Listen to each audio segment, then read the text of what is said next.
Good morning बच्चों। आज हम शरीर में द्रवों के परिसंचरण के बारे में अध्ययन करेंगे। शरीर में जो द्रव बनते हैं, है ना, हमारे शरीर में जो द्रव बन रहा है, कौन सा द्रव बनता है? रुधिर, है ना, जिसको क्या कहते हैं? तरल सहवनी उत्तक। ठीक है, उस तरल सहवनी उत्तक का आगे शब्द है परिसंचरण। परिसंचरण का मतलब होता है एक स्थान से दूसरे स्थान तक ले जाना, है ना। इसके बारे में अध्ययन करेंगे। छोटे छोटे जो जीव होते हैं, छोटे छोटे जो एककोशिकीय जीव होते हैं और कुछ निम्न वर्गीय बहुकोशिकीय जीव होते हैं, है ना। उन जीवों में जो शरीर उन जीवों के शरीर में जो है द्रवों का जो परिसंचरण है ना, किसके द्वारा होता है? सामान्यतः उनके शारीरिक सतह के द्वारा या उनकी कोशिकीय सतह के द्वारा विसरण के माध्यम से संपन्न होता है। ठीक है, और उनके शरीर में विविध प्रकार के उपपचय क्रिया के परिणाम स्वरूप बने हुए जो वर्ज्य पदार्थ होते हैं, उत्सर्जी पदार्थ होते हैं, उन उत्सर्जी पदार्थों को सबसे पहले कोशिकाओं में एकत्रित किया जाता है और एकत्रित जो वर्ज्य पदार्थ है या उत्सर्जी पदार्थ है, उन उत्सर्जी पदार्थों को पुनः विसरण के माध्यम से शरीर से बाहर निकाल दिया जाता है। ठीक है, ये तो बात हुई किसकी? निम्न वर्गीय जीवों की, या एक कोशिकीय जीव और कुछ निम्न वर्गीय जो बहुकोशिकीय जीवों की, है ना। लेकिन जो उच्च वर्गीय जीव होते हैं, उन उच्च वर्गीय जीवों में विसरण के द्वारा उनके शरीर में द्रवों का जो है परिसंचरण संभव नहीं है ना। तो उसके लिए जो है क्या पाए जाते हैं? परिसंचरण के लिए अंग होते हैं, है ना, या अंगों के समूह होते हैं, जिनके माध्यम से उनके शरीर में उत्पादित विभिन्न प्रकार के द्रवों को एक स्थान से दूसरे स्थान तक, है ना, पहुंचाया जाता है।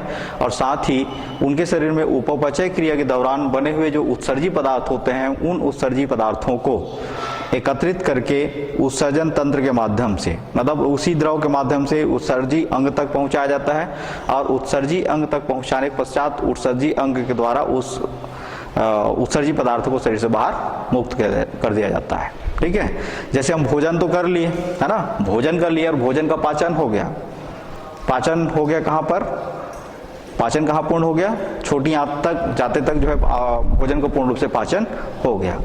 अब उस पचे हुए भोजन को क्या कर दिया जाता है? छोटी आंत की कोशिकाओं द्वारा अवशोषित कर दिया जाता है और अवशोषित करके उसको कहाँ मिला दिया गया? रुधिर में, है ना। अब रुधिर एक स्थान पर स्थिर है, तो क्या उस भोजन का सर्कुलेशन आपके शरीर की दूसरी कोशिकाओं में हो पाएगा? दूसरे शारीरिक अंगों में या शारीरिक अंगों की कोशिकाओं में क्या वो भोज्य पदार्थ जो पहुंच पाएगा? नहीं पहुंचेगा। आप जब श्वासोच्छ्वास करते हैं, है ना, श्वासोच्छ्वास करते हैं, तो उस दौरान आप वातावरण से कौन सा गैस को ग्रहण कर रहे हैं? ऑक्सीजन गैस को ग्रहण कर रहे हैं। ठीक है, वो ऑक्सीजन गैस को ग्रहण कर लिए श्वासोच्छ्वास के दौरान, वो श्वसन तंत्र के माध्यम से आपके कहाँ पहुंच गया? फेफड़े में। और फेफड़े में जाकर जो फेफड़े के अंदर जो छोटे छोटे वायु कोशिकाएं होती हैं या वायु कोश होते हैं, उसमें जाकर वो भर गया। ठीक है, अब उसको वहां से फिर से किस में मिला दिया जाता है? रुधिर में, है ना। यदि वहां पर रुधिर नहीं जाता, रुधिर का सर्कुलेशन नहीं होता, रुधिर का परिसंचरण नहीं होता, तो क्या फेफड़े की ऑक्सीजन जो है आपके शरीर की कोशिकाओं तक पहुंच पाता है? क्या नहीं पहुंच पाता, है ना। भाई जैसे हम परिसंचरण का मतलब ये है कि यहाँ पर एक जैसे बेंच टेबल है ना, इसको हमें एक स्थान से दूसरे स्थान तक ले जाना है। पास है तो हम हाथ में पकड़ के उठा के ले जाएंगे, लेकिन दूर है तब क्या करेंगे? कोई ना कोई माध्यम देखेंगे, है ना। तो वो माध्यम क्या होगा? परिवहन के जो साधन होते हैं, है ना, वो हो सकते हैं, तो उनके माध्यम से उसको एक स्थान से दूसरे स्थान तक पहुंचाएंगे। तो उसी प्रकार शरीर में भी जो द्रव बनते हैं, उन द्रवों का या विभिन्न प्रकार के जो आवश्यक पदार्थ होते हैं, जिनकी आवश्यकता आपकी शरीर की कोशिकाओं को है, उन आवश्यक पदार्थों को एक स्थान से दूसरे स्थान तक पहुंचाने के लिए शरीर में क्या पाया जाता है? परिसंचरण अंग होते हैं, है ना। परिसंचरण अंग होता है, या फिर विकसित जंतुओं में परिसंचरण तंत्र पाया जाता है ना। परिसंचरण तंत्र किसको कहेंगे? ऐसे तंत्र जिसमें बहुत सारे अंग, परिसंचरण करने वाले बहुत सारे अंग जो है आपस में समाहित हैं, है ना। उनके माध्यम से उन द्रवों को एक स्थान से दूसरे स्थान तक पहुंचाया जाता है। फिर एक चीज और हम देखते हैं, हमारे शरीर में जो अंतःस्रावी ग्रंथियां हैं, एंडोक्राइन गैलेंट्स हैं, है ना। उनका नाम अंतःस्रावी ग्रंथि क्यों पड़ा? ये पिछली कक्षा में आपने पढ़ लिया है क्यों पड़ा? क्योंकि उसके स्राव को एक स्थान से दूसरे स्थान तक पहुंचाने के लिए किसी प्रकार की कोई नली मौजूद नहीं है। वो ग्रंथि है, ग्रंथि के द्वारा जो भी स्रावित किया गया है ना, जो अंधास्रावी ग्रंथियों द्वारा जो स्रावित किया जाता है उसको क्या कहते हैं हम? हार्मोस, है ना। वो हार्मोस को एक स्थान से दूसरे स्थान तक पहुंचाने के लिए कोई भी नली विकल्प या कोई भी विकल्प मौजूद नहीं है, इसलिए उसको कहाँ मिला दिया जाता है? फिर से वही शरीर में उत्पादित जो द्रव है, चाहे रुधिर हो या फिर लसिका हो या फिर कुछ जीवों में जल है ना, उसके माध्यम से उसको एक स्थान से दूसरे स्थान तक पहुंचाया जाता है। ठीक है। अब जैसे हार्मोन्स की बात हुई, आपके पीयूष ग्रंथि कहाँ है? मस्तिष्क में। मस्तिष्क में कहाँ? बिल्कुल मस्तिष्क के बीचों बीच, जहाँ लड़कियां जो है बिंदी लगाते हैं उसके पीछे और आपके ऊपर सिर, इसको अगर दोनों को आपस में मिलाएं तो जिस स्थान पर ये दोनों मिलेंगे, है ना, उस स्थान पर एक ग्रंथि है जिसको कहते हैं पीयूष ग्रंथि, है ना। उसके द्वारा बहुत सारे हार्मोन सीक्रेट किए जाते हैं। तो कल एक हार्मोन्स के बारे में आपने पढ़ा, वेसोप्रोसिन हार्मोन्स, जो कहाँ से सीक्रेट होता है? पीयूष ग्रंथि की पश्च पाली से। और उसका कार्य क्या है? किस पर नियंत्रण कर रहा है? वृक्क के कार्यों पर वो नियंत्रण कर रहा है। वृक्क कहाँ है? किडनी कहाँ है? आपके उदर गुहा में। पीयूष ग्रंथि कहाँ है? मस्तिष्क में। तो मस्तिष्क से उसके द्वारा जो स्रावित हार्मोन्स किडनी तक कैसे पहुंचा? परिसंचरण तंत्र के माध्यम से। मतलब जो शरीर द्वारा जो द्रव उत्पादित किया जा रहा है, वही द्रव जो है उसको एक स्थान से दूसरे स्थान तक पहुंचाया, उन्हीं द्रवों के द्वारा उन पदार्थों को, आवश्यक पदार्थों को शरीर की कोशिकाओं में या अंगों में पहुंचाया जाता है। ठीक है। तो इस प्रकार हम परिभाषित कर सकते हैं कि वह अंग या अंगों का समूह जिसके द्वारा आवश्यक पदार्थों को, आवश्यक पदार्थ कौन कौन हो सकते हैं? पचे हुए भोज्य पदार्थ हो सकते हैं, हार्मोन्स हो सकता है, श्वसन के उत्पाद हो सकते हैं, उत्सर्जी पदार्थ होते हैं, उनको एक स्थान से दूसरे स्थान तक पहुंचाया जाता है, उसे हम कहते हैं परिसंचरण तंत्र। ठीक है। अब परिसंचरण तंत्र का माध्यम जंतुओं में दो प्रकार का हो सकता है। एक तो रुधिर हो सकता है, या फिर लसिका हो सकता है, या फिर जल हो सकता है ना। उसके लिए किसकी आवश्यकता पड़ेगी परिसंचरण के लिए? माध्यम की। तो माध्यम क्या क्या हो सकते हैं? या तो रुधिर हो सकता है, या फिर लसिका हो सकता है, या फिर जल हो सकता है। जैसे हमारे शरीर की हम बात करें तो हमारे शरीर में रुधिर परिसंचरण तंत्र भी मौजूद है और लसिका परिसंचरण तंत्र भी मौजूद है। ठीक है। तो अगला हम देख लेते हैं परिसंचरण तंत्र के प्रकार।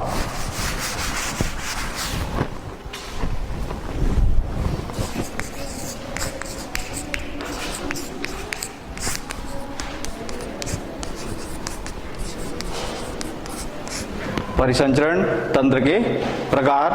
तो मनुष्य में जो है बहने वाले द्रव के माध्यम के आधार पर परिसंचरण तंत्र जो है जंतुओं में मुख्य रूप से, या मनुष्य में जो है मुख्य रूप से, जंतुओं में जो है मुख्य रूप से तीन प्रकार के होते हैं।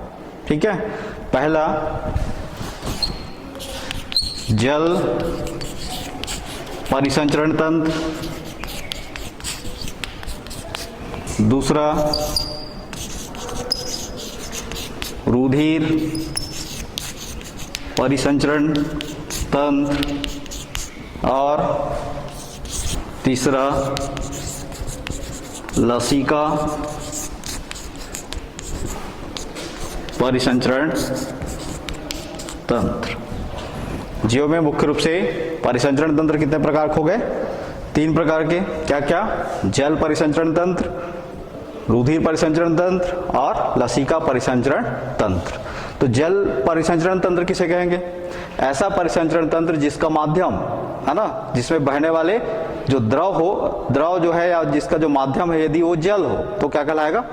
जल परिसंचरण तंत्र। जो निम्न वर्गीय जंतु होते हैं, है ना, निम्न वर्गीय जंतु होते हैं, उनमें जो परिसंचरण तंत्र पाया जाता है किस प्रकार का होता है?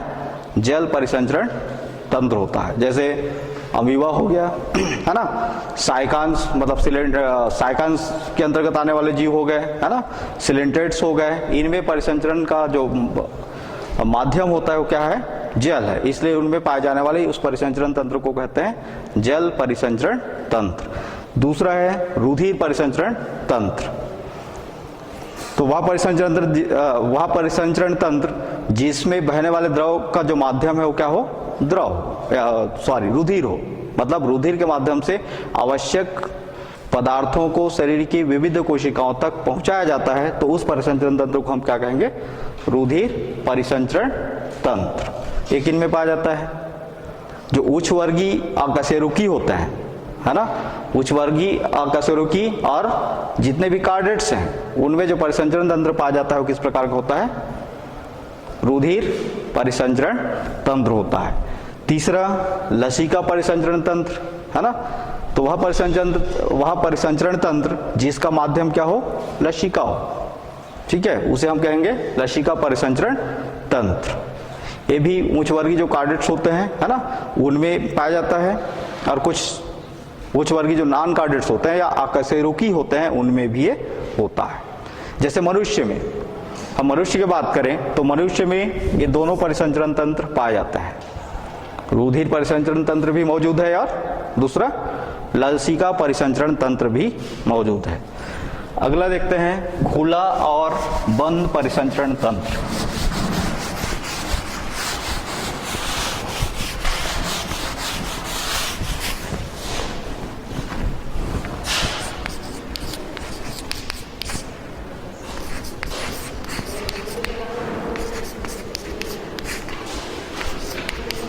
पहले देख लेते हैं हम खुला परिसंचरण तंत्र, इसे कहेंगे। तो वह परिसंचरण तंत्र जिसमें बहने वाला जो द्रव है नलियों में बहने के साथ साथ उसके देह गुहा में खुले रूप से भी या स्वतंत्र रूप से भी बहता है, तो ऐसे परिसंचरण तंत्र को हम क्या कहेंगे, खुला परिसंचरण तंत्र। ऐसा परिसंचरण तंत्र जिसमें बहने वाला जो माध्यम है, जो द्रव है ना, वो द्रव शरीर के नलियों में बहने के साथ साथ देह गुहा में स्वतंत्र रूप से भी क्या होता है, वो बहता है। तो ऐसे परिसंचरण तंत्र को हम कहते हैं खुला परिसंचरण तंत्र। ये जितने भी उच्च वर्गीय या विकसित जो अकशेरुकी होते हैं, है ना, विकसित जो अकशेरुकी हैं, नॉन कार्डेट्स हैं, उनमें जो परिसंचरण तंत्र पाया जाता है किस प्रकार का होता है, खुला परिसंचरण तंत्र। जैसे तिलचट्टा, है ना, जैसे तिलचट्टा किस फाइलम में आता है, कौन से फाइलम संघ में आएगा जी,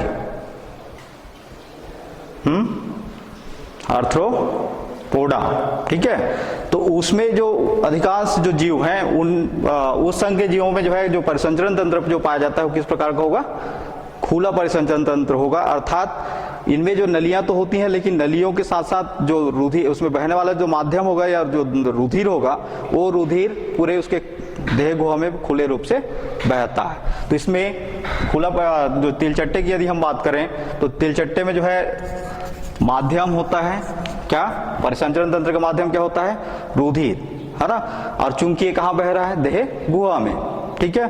तो जो देह गुहा में रुधिर जो है खुले रूप से या स्वतंत्र रूप से बहता है, इसलिए उस देह गुहा को या उस कैविटी को जहां पर रुधिर और अन्य द्रव साथ साथ मिले हुए होते हैं उसको कहते हैं हीमोसील। हीमो मतलब हो गया हीमो मतलब रुधिर का भाग हो गया, और सील का मतलब हो गया उसकी कैविटी, गुहा, है ना। तो रुधिर और उसके साथ अन्य जो द्रव है वो स्वतंत्र रूप से उसके कहाँ पाए जाते हैं, देह गुहा में मौजूद रहते हैं। तो ऐसे परिसंचरण तंत्र को हम कहते हैं खुला परिसंचरण तंत्र। अब इसमें परिसंचरण किस प्रकार होता है इसको देख लीजिए।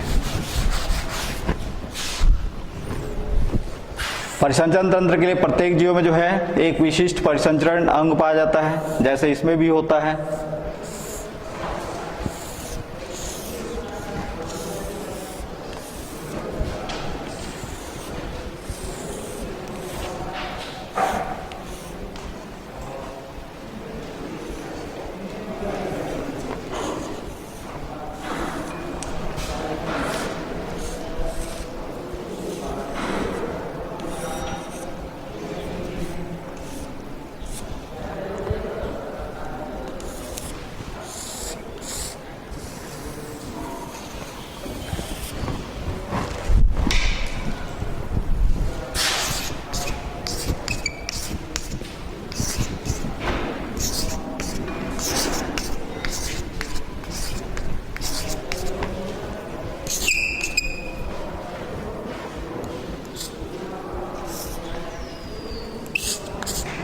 ये हो गया वेन, जिसके द्वारा शरीर की जो अशुद्ध रक्त है उसको कहाँ लाया जाता है, इस संरचना में, जिसका नाम है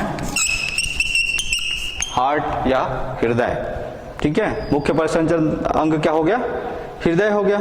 ठीक है, वेन्स के माध्यम से शरीर के जो हीमोसिल जो गुहा है ना, हीमोसिल नामक जो गुहा है, वहां उपस्थित जो द्रव है, उस द्रव को या जो रुधिर है जिसको हीमोलिम के नाम से हम जानते हैं, उसको वापस कहाँ लाया जाता है, हृदय में। हृदय में उसका क्या होगा, शुद्धिकरण होगा और आर्टरी के माध्यम से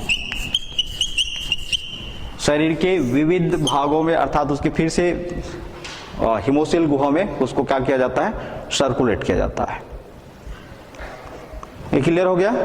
एक हृदय है, हृदय की ओर एक और क्या है, सीरा है और एक और धमनी है।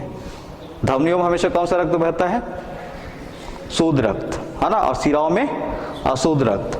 तो हृदय का कार्य क्या है, पंपिंग का कार्य है, मतलब पंप करने का कार्य करता है वो, है ना, और उसका शुद्धिकरण भी हृदय के द्वारा ही फेफड़े में भेजकर क्या किया जाता है, उस रुधिर का शुद्धिकरण किया जाता है। तो ये जो शुद्ध रुधिर को क्या करता है, धमनियों के माध्यम से उस हीमोसिल कैविटी में ट्रांसफर करता है, सर्कुलेट करता है या परिसंचरित करता है ना।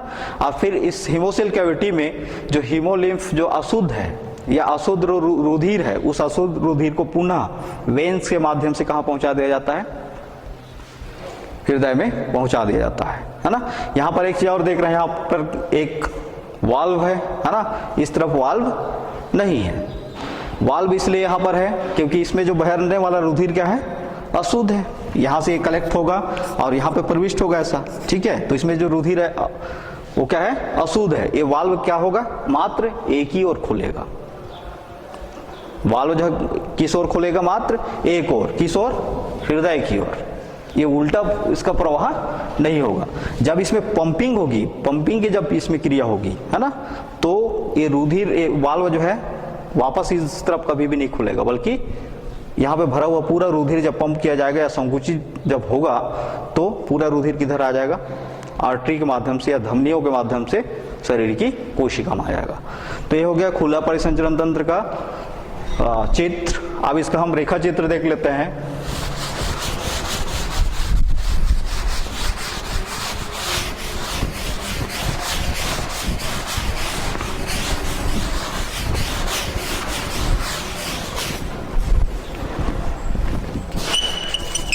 मुख्य परिसंचरण अंग हो गया हृदय, है ना। हृदय से रुधिर कहाँ जाता है, धमनियों में जाता है। तो सबसे पहले कहाँ जाता है, महाधमनी में। सबसे पहले कहाँ जाएगा, महाधमनी में। महाधमनी को क्या कहते हैं, एओर्टा। ठीक है, एओर्टा से ये कहाँ जाता है, शरीर में बहुत सारे क्या पाए जाते हैं, साइनस पाए जाते हैं या नलिकाएं पाए जाते हैं, उस नलिकाओं में जाएगा। ठीक है, साइनस या नलिकाओं में जाएगा। यहां से ये कलेक्ट होकर पेरिकार्डियल साइनस में जाएगा। ठीक है, मतलब ये अंगों की कोशिकाओं में गया और यहां से कलेक्ट होकर फिर से अंग में आया और यहां से वापस कहां चला जाएगा, हृदय में। इस तरफ एरो का निशान ये प्रदर्शित करता है कि यहाँ से जो रुधिर, हृदय से जो रुधिर पंप किया जा रहा है वो किस प्रकार का रुधिर है, शुद्ध है, जिसको किस ओर पंप किया गया, किसके माध्यम से पंप किया गया और किसके माध्यम से एक स्थान से दूसरे स्थान तक पहुंचाया गया, एओर्टा के माध्यम से। ठीक है, और वो कहाँ गया, साइनस में गया, है ना। यहाँ पर जाकर रुधिर क्या हो गया, अशुद्ध हो गया। अशुद्ध हो गया तो उसको वापस सिराएं जो है कलेक्ट करके पेरिकार्डियल साइनस में पहुंचाया और पेरिकार्डियल साइनस जो है उस अशुद्ध रुधिर को पुनः कहाँ पहुंचा दिया, हृदय में पहुंचा दिया। ठीक है, तो इस प्रकार से रुधिर का क्या होता है, या खुले परिसंचरण तंत्र में रुधिर का प्रवाह होता है या सर्कुलेशन होता है। ठीक है, दूसरा देख लेते हैं हम, बंद परिसंचरण तंत्र।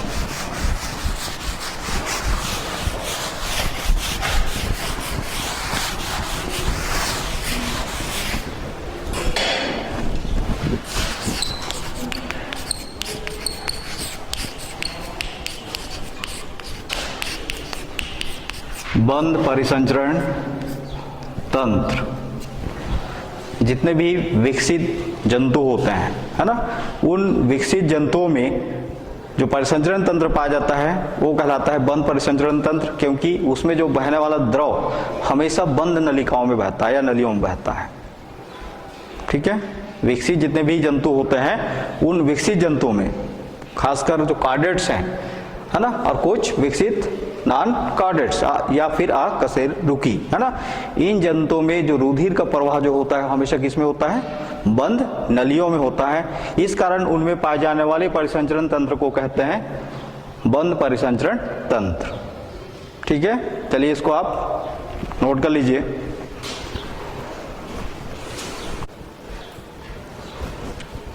बंद परिसंचरण तंत्र जिसमें बहने वाला जो माध्यम होता है या रुधिर जो होता है या जो द्रव होता है ना, वो किसमें बहता है, बंद नलियों में। ये कुछ उच्च कशेरुकी या सॉरी अकशेरुकी जैसे एनिलिडा, है ना, में भी इस प्रकार का ही परिसंचरण तंत्र पाया जाता है। परिसंचरण तंत्र की खोज सबसे पहले विलियम हार्वे नाम के वैज्ञानिक द्वारा खोजा गया था। ठीक है, मतलब परिसंचरण तंत्र की खोज करता वैज्ञानिक का क्या नाम हो गया, विलियम हार्वे।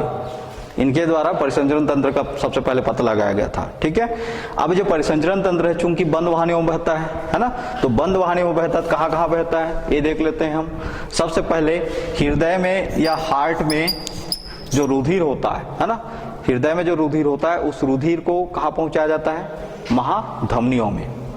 ठीक है, महाधमनियों में पहुंचाया जाता है। महाधमनी कई सारे शाखाओं में जाकर क्या हो जाता है, विभक्त हो जाता है। कुछ ऊपर की ओर, हृदय की स्थिति कहां पर, हमारे वक्षी गुहा में। ठीक है, या प्रत्येक जीव के जो है वक्षी गुहा में ही क्या पाया जाता है, हृदय होता है। मतलब प्रत्येक जंतु में, जीव नहीं कहना चाहिए, प्रत्येक जंतुओं में जो हृदय हो उसकी स्थिति कहां पर होगी, वक्षी गुहा में। तो वक्षी गुहा के ऊपर भी अंग है और वक्षी गुहा के नीचे भी अंग है। ठीक है, तो सबसे पहले वहां हृदय क्या करता है, रुधिर को कहां पंप करता है, महाधमनी में। और महाधमनी जो है आगे चलकर क्या होते हैं, बहुत सारे शाखाओं में विभक्त होते हैं। कुछ शाखाएं उसके ऊपर की ओर और कुछ शाखाएं शरीर के निचले अंगों की ओर जाते हैं, तो उन शाखाओं को कहा जाता है धमनियां। ठीक है, वो धमनियां जैसे ही शरीर के अंगों में जाते हैं वैसे फिर से छोटे छोटे पतले पतले शाखाएं बनाते हैं, उनको कहते हैं धमनिकाएं। ठीक है, वो धमनिकाएं आगे चलकर फिर से पतली पतली बारीक शाखाएं बनाती हैं, है ना, उन बारीक शाखाओं को कहते हैं कैपिलरीज, केशिकाएं। मतलब उसकी जो नलियां होती है वो केश के समान होती है, इसलिए उनको कहा जाता है केशिकाएं। और केशिकाओं के माध्यम से कहां पहुंच गया, वो शरीर की कोशिकाओं में। ठीक है, वो धमनी जो है पूरा कोशिका तक पहुंचा ऐसा नहीं है, धमनी की शाखाएं जो है पहुंचे हुए हैं। किसी जंतु के शरीर के आंतरिक अंग को आप देखे होंगे, जैसे कहीं पर किसी जंतु का जीव का जो है या जंतु का शरीर जो है मान लो वो हुआ है, जैसे मछलियां हैं, है ना, या फिर किसी और दूसरे जंतु को उसके आंतरिक सतह को देखें, आंतरिक त्वचा को देखें, तो धमनियां जो स्पष्ट रूप से दिखाई देंगी। क्यों स्पष्ट रूप से दिखाई देंगे, क्योंकि उनका रंग क्या होता है, लाल होता है। क्यों लाल होता है, क्योंकि उसमें कौन सा रक्त बहता है, शुद्ध रक्त बहता है। तो कहने का मतलब यह है कि रुधिर, शरीर के समस्त जो शुद्ध रुधिर है उसको महाधमनियों, फिर धमनियों, फिर धमनिकाओं और धमनिकाओं से केशिकाओं के माध्यम से कहां तक पहुंचाया जाता है, हृदय से शरीर की कोशिकाओं तक। ठीक है, अब शरीर के कोशिका में जैसे ही रुधिर जाता है तो वहां पर क्या होता है, भोजन का ऑक्सीकरण हो रहा है। तो भोजन के ऑक्सीकरण के परिणाम स्वरूप या उपपचय क्रिया के परिणाम स्वरूप कोशिकाओं में क्या रहता है, उत्सर्जी पदार्थ होता है। वो उत्सर्जी पदार्थ जब रुधिर में मिल जाते हैं, है ना, तो उस कारण रुधिर क्या हो जाता है, अशुद्ध हो जाता है। तो उस अशुद्ध रक्त को कोशिका से वापस हृदय तक धमनी कभी भी नहीं लाता। ठीक है, तो उसके लिए दूसरे नलिकाएं हैं जिनको हम कहते हैं शिराएं। तो सबसे पहले जो केशिकी नलियां जो होती हैं, शिराएं होती हैं, वो अशुद्ध रुधिर को कलेक्ट करते हैं, है ना, और उसको कहाँ पहुंचाते हैं, शिराओं में। फिर शिरा जो है उसको कहाँ पहुंचाता है, महाशिरा में। और महाशिरा जो है आगे चलकर हृदय के पास जब जाता है तो उसमें दो शिरा निकलते हैं, एक ऊपरी अंग के लिए और दूसरा निचले अंग के लिए। ऊपरी अंग के लिए है उसको कहते हैं प्री केवल, और निचले अंग के लिए जो महाशिरा है उसको कहा जाता है पोस्ट केवल। ठीक है, उसके माध्यम से वो कहा जाता है, रुधिर जो है हृदय में वापस आ जाता है। फिर हृदय में जैसे ही रुधिर आया, चूंकि वो रुधिर अशुद्ध है इसलिए उसको पल्मोनरी महाधमनी के माध्यम से उसको कहाँ पहुंचाया जाता है, फेफड़े में पहुंचाया जाता है ना। और फेफड़े में शुद्धिकरण के पश्चात पल्मोनरी जो महाशिरा है उसके माध्यम से पुनः उसको कहाँ पहुंचाया जाता है, हृदय में। और हृदय जो है पंपिंग करके पुनः धमनियों महाधमनियों के माध्यम से शरीर की कोशिकाओं की ओर क्या कर देता है, उस रुधिर को सर्कुलेट कर देता है या परिसंचरित कर देता है। तो इस प्रकार परिसंचरण जो है लगातार शरीर में हो रहा है। अब देखते हैं एक विकसित जंतु में जो है परिसंचरण के लिए क्या क्या अंग होता है। तो सबसे पहले सभी विकसित जो कार्डेट्स होते हैं उनमें परिसंचरण तंत्र के लिए क्या पाया जाता है, एक हृदय होता है,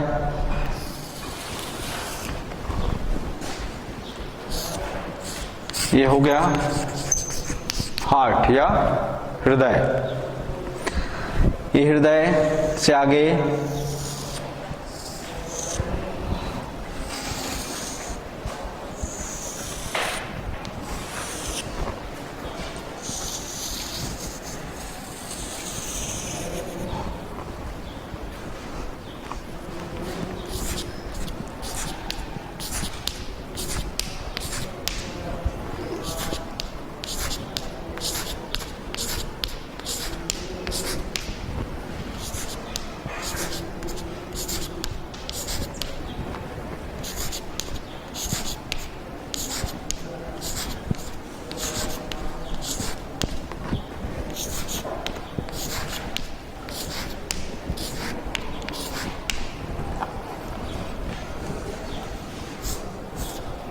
ये भाग होता है इसका वेन, जिसके द्वारा शरीर के अशुद्ध रक्त को कहाँ पहुंचाया जा रहा है, हृदय में, है ना। फिर इस तरफ हो गया आर्टरी, और ये बीच बीच में जो नलियां हैं इसको कहते हैं कैपिलरीज। बीच बीच में जो नलियां हैं ये क्या कहलाते हैं, कैपिलरीज, ठीक है। इसके अलावा इसमें जो द्रव भरा रहता है यहाँ पर ये कहलाते हैं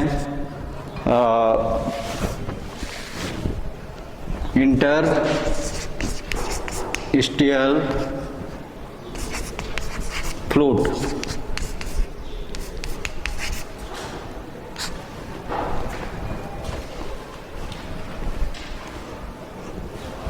रुधिर का जो मार्ग होगा इस ओर होगा, हृदय से धमनी की ओर, और धमनी से वो कलेक्ट होकर धमनी से वो किस ओर जाएगा, सीरा की ओर, ठीक है। इसमें फिर से सीरा की ओर कपाट है और धमनी की ओर कपाट नहीं है।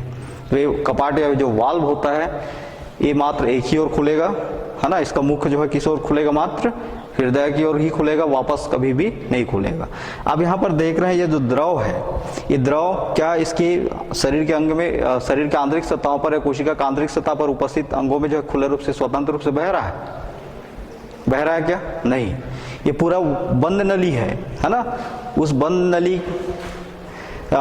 है और उसके अंग, उसके अंदर जो है क्या कोशिकाएं हैं या अंग हैं जहां पर से उसका संपर्क बिल्कुल भी नहीं है।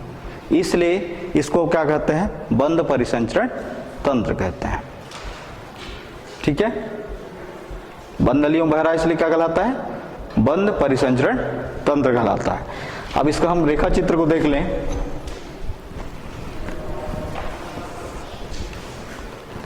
हो गया, नोट कर लिए।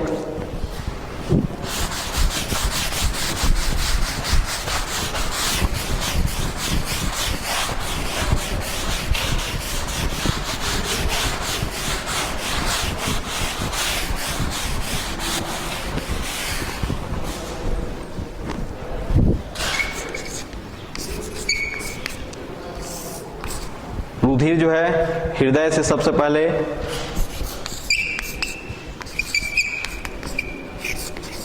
आर्टियोल्स में आर्टरीज में जाता है,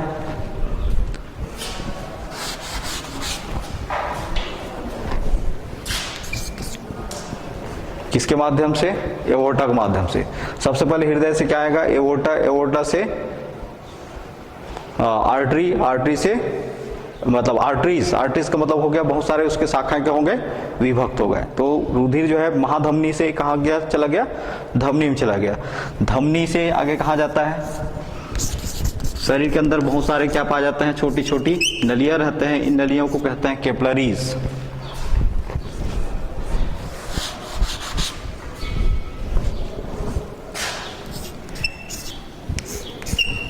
कैपिलरीज में कलेक्ट हो गया। कैपिलरीज से वो कहाँ जाते हैं, कहाँ से कलेक्ट होते हैं, वेन्यूल्स। वेन्यूल्स मतलब जो केशिकाएं होती हैं, पतली पतली जो शाखाएं होती हैं, उनको कहते हैं वेन्यूल्स, है ना। वो वेन्यूल्स उसको कलेक्ट करके कहाँ डालता है, उसको वेन में, और वेन से वो कहाँ जाता है, फिर से हृदय में। ठीक है। ईस और रुधिर, किस प्रकार का रुधिर बह रहा है, शुद्ध रुधिर, और कैपिलरीज के माध्यम से कहाँ चला गया, शरीर की कोशिकाओं में। जब शरीर की कोशिकाओं में रुधिर सर्कुलेट हो गया तो उस कंडीशन में रुधिर किस प्रकार का हो जाएगा, अशुद्ध हो जाएगा। तो उस अशुद्ध रुधिर को किसके माध्यम से कलेक्ट किया जाता है, वेन्यूल्स के माध्यम से। वेन्यूल्स मतलब जो पतली पतली शिराएं होती हैं, है ना, उन शिराओं, पतली पतली शिराओं को क्या कहते हैं, वेन्यूल्स कहते हैं। वो उस रुधिर को क्या करते हैं, कलेक्ट करते हैं। कलेक्ट करके उसको कहाँ डालते हैं, वेन्स में, शिराओं में, है ना।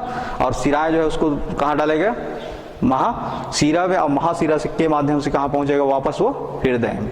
और हृदय से उसको शुद्धिकरण के लिए कहाँ भेजा जाता है, फेफड़े में, है ना। और फेफड़े में शुद्धिकरण होने के पश्चात पुनः कहाँ आएगा, वो हृदय में। और हृदय से आने के पश्चात पुनः इस प्रकार उसका क्या होता रहेगा, सर्कुलेशन या परिसंचरण होता रहेगा। ठीक है। तो ये कहलाता है बंद परिसंचरण तंत्र। दूसरा देख लेते हैं परिसंचरण के प्रकार। अभी तो हमने परिसंचरण तंत्र के प्रकार पढ़ा।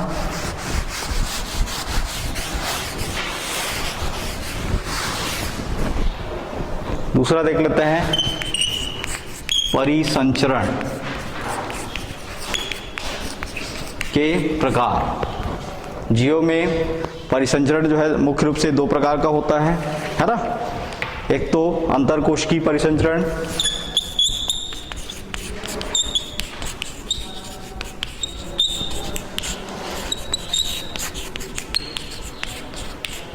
पहला क्या हो गया, अंतःकोशिकीय, अंतर नहीं, अंतःकोशिकीय परिसंचरण। वह परिसंचरण जिसमें जो शरीर द्वारा उत्पादित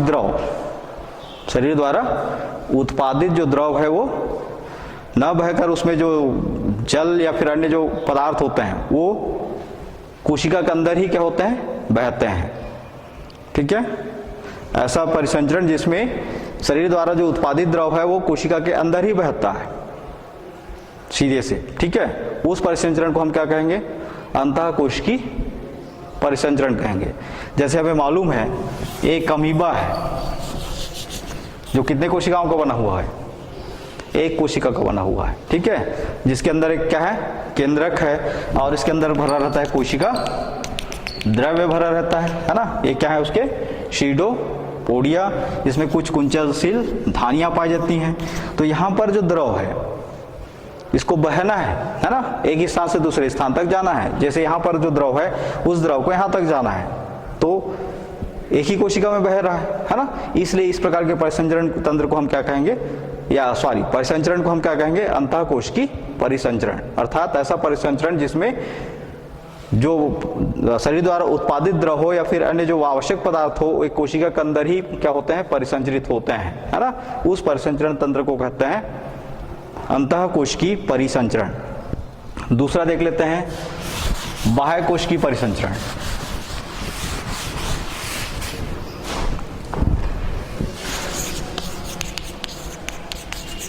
बाह्य कोशिकीय परिसंचरण वह परिसंचरण जिसमें शरीर द्वारा उत्पादित जो द्रव है वो शरीर की कोशिका के अंदर न बहकर कोशिका के बाहर एक बंद नलियों के माध्यम से या खुले देह गुहा के द्वारा जो है बहता है या परिसंचरित होता है। तो उस परिसंचरण तंत्र को हम क्या कहेंगे, बाह्य कोशिकीय परिसंचरण। ये जो बाह्य कोशिकीय परिसंचरण जो है ये पुनः दो प्रकार के होते हैं, है ना। पहला अतिरिक्त जीवी परिसंचरण,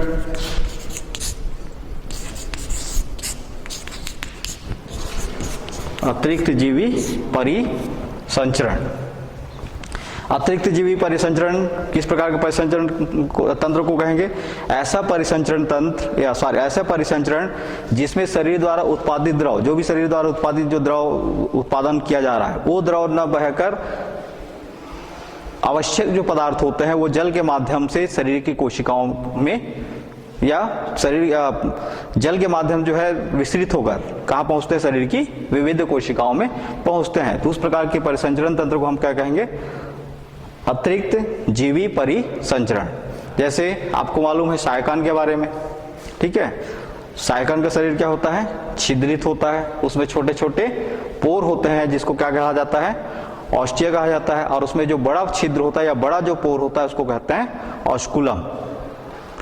तो उसको चूंकि वो समुद्री प्राणी है, कहाँ पाया जाता है? वो समुद्र में, है ना? तो उसको जो भी आवश्यक पदार्थ होगा, उसकी आवश्यकता की जो आवश्यक पदार्थ होंगे जो जल में घुले हुए हैं, समुद्र के पानी में घुले हुए हैं, वो जल परिसंचरण तंत्र के द्वारा या जल के माध्यम से, जल की धारा द्वारा उसके शरीर में ऑस्टिया के माध्यम से क्या होंगे? प्रवेश करेंगे, है ना? और ऑस्कुलम के द्वारा जो वर्ज्य या उत्सर्जी पदार्थ होते हैं उस शरीर से बाहर निष्कासित हो जाते हैं। तो उनमें जो पाए जाने वाला परिसंचरण क्या कहलाएगा? अतिरिक्त जीवी परिसंचरण। दूसरा,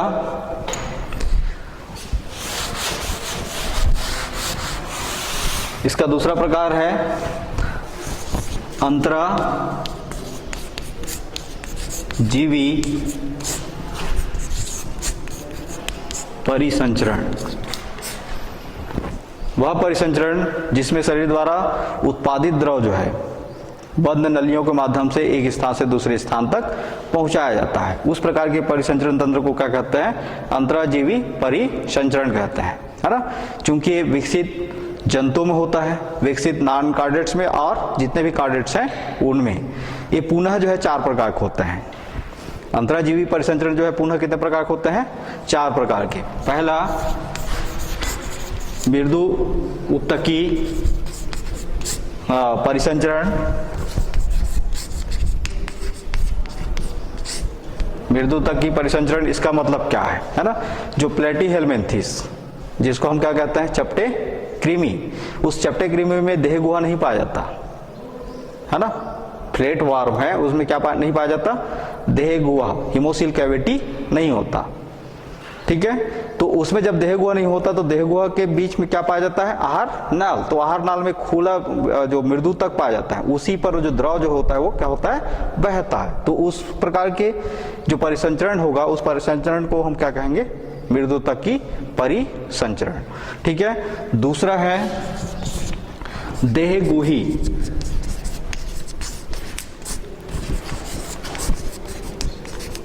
परिसंचरण।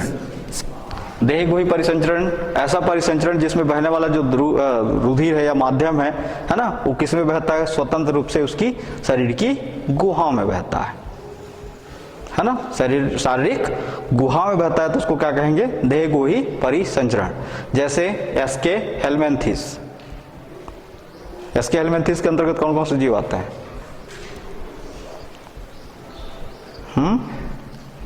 एस्केरिस कौन से फाइलम में आता है जी? कौन से संघ में आता है? यहाँ पे पूर्व ज्ञान जरूरी है ना। इन चीजों को जो है आप जो फाइलम संघ या फिर जो संघ बोल रहे हैं वो 11वीं कक्षा में आपने पढ़ के 12वीं में पहुंचा है। तो एग्जाम्पल मालूम होना चाहिए कम से कम एक फाइलम के एक दो, है ना? तो समझने में आसानी होगी, ठीक है ना? तो देहगुही परिसंचरण किस में पाया जाता है? एस्के हेल्मेंथिस के अंतर्गत आने वाले जीवों में, जैसे एस्केरिस। फिर अगला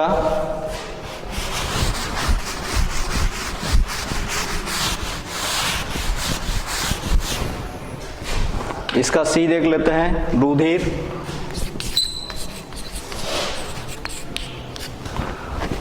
संबंधी रुधिर संवहनी परिसंचरण।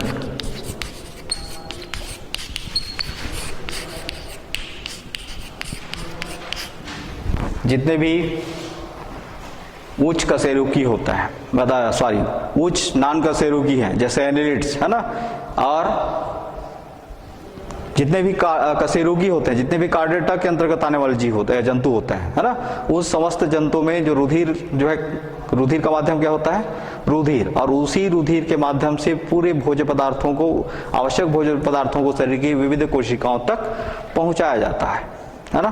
तो उनमें पाए जाने वाला जो इस परिसंचरण को हम क्या कहते हैं, रुधिर सहवहनी परिसंचरण कहते हैं। ठीक है, रुधिर मतलब रुधिर के माध्यम से, सहवहन का मतलब हो रहा है एक स्थान से दूसरे स्थान तक जाना। ठीक है, मतलब रुधिर के माध्यम से उसको एक स्थान से शरीर की विविध कोशिकाओं तक पहुंचाया जाता है या ऊतकों तक पहुंचाया जाता है। और डी है लसिका सहवहनी परिसंचरण। इसमें माध्यम क्या होगा, लसिका होगा। ये जो है कुछ उच्च वर्गीय जो कार्डेट्स होते हैं जैसे मनुष्य, है ना, में किस प्रकार का परिसंचरण पाया जाता है, लसिका भी पाया जाता है और रुधिर भी। ये जो रुधिर परिसंचरण तंत्र जो है मुख्य रूप से दो प्रकार के होते हैं, क्या क्या, खुला और बंद, खुला परिसंचरण तंत्र और बंद परिसंचरण तंत्र। और लसिका परिसंचरण तंत्र के अंतर्गत जो लसिका बनते हैं शरीर द्वारा उत्पादित जो लसिका द्रव है ना, एक्चुअल में लसिका क्या है, रुधिर का छना हुआ रूप। लसिका क्या है, रुधिर का छना हुआ रूप है, जो कहाँ बहते हैं, लसिका के लिए जो अलग से जो शिराएं होती हैं उन पे बहता है और उसको कहाँ पहुंचा दिया जाता है, रुधिर परिसंचरण तंत्र में मिला दिया जाता है। और दोनों जो है सम्मिलित रूप से क्या करते हैं, शरीर की विविध क्रियाओं को या विविध कार्य को जो है नियंत्रित करने का कार्य करते हैं, मतलब संवहन का कार्य करते हैं। जो भी आवश्यक पदार्थ होगा उसको एक निश्चित अंग से उसको शरीर की विविध कोशिकाओं तक पहुंचाने का कार्य करेंगे, दोनों मिलकर। कौन कौन, रुधिर और दूसरा लसिका। तो लसिका जो लसिका परिसंचरण तंत्र के द्वारा जो भी उत्पादित द्रव होता है उसको आगे चलकर कहाँ मिला दिया जाता है, रुधिर परिसंचरण तंत्र में मिला दिया जाता है।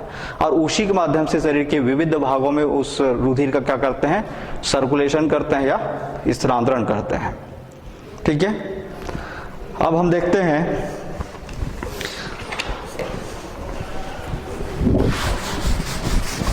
अगला चीज जो अकशेरुकी होते हैं, है ना, उनमें परिसंचरण तंत्र, या फिर सीधा सीधा चलते हैं तिलचट्टे में परिसंचरण तंत्र। तिलचट्टा आर्थ्रोपोडा संघ का एक क्या है, जंतु है। ठीक है, जिसके शरीर के जो है 3 भाग होते हैं। पहला भाग उसका हेड कहलाता है ना, बीच का जो भाग जो होता है वो कहलाता है थोरेक्स, और पिछला जो हिस्सा होता है उसका कहलाता है एब्डोमेन। कितने हिस्सों में बटा हुआ है, 3 हिस्सों में। ठीक है, तो उसके जो थोरेक्स वाले भाग पे क्या पाए जाते हैं, परिसंचरण तंत्र के लिए विशिष्ट अंग पाए जाते हैं, है ना, कोटरनुमा जिसको कहा जाता है हृदय। ये जो तिलचट्टे होते हैं उनमें जो हृदय पाया जाता है वो 13 कोष्ठों से मिलकर बना रहता है। कितने कोष्ठों से, 13, जिसका एक सिरा जो होता है हमेशा बंद और दूसरा सिरा जो है हमेशा खुला रहता है। ठीक है, जिसको उसी के माध्यम से उसमें बहने वाला जो रुधिर है या फिर लसिका है उन्हीं कोटरों के माध्यम से एक स्थान से दूसरे स्थान तक सर्कुलेट किया जाता है, और उसके साथ आवश्यक जो पदार्थ होते हैं, चाहे वो श्वसन के उत्पाद हो या ऑक्सीजन हो, चाहे वो पचे हुए भोज्य पदार्थ हो, उनको शरीर के विविध कोशिकाओं में पहुंचाया जाता है। ठीक है, तो चलिए इसको नेक्स्ट कालखंड में आप पूर्ण करेंगे, देखेंगे। आज आपने शरीर में द्रवों के परिसंचरण के अंतर्गत उसकी प्रस्तावना और परिभाषा, फिर परिसंचरण तंत्र के प्रकार, खुला परिसंचरण तंत्र व बंद परिसंचरण तंत्र, और फिर परिसंचरण के प्रकार का अध्ययन किया। धन्यवाद।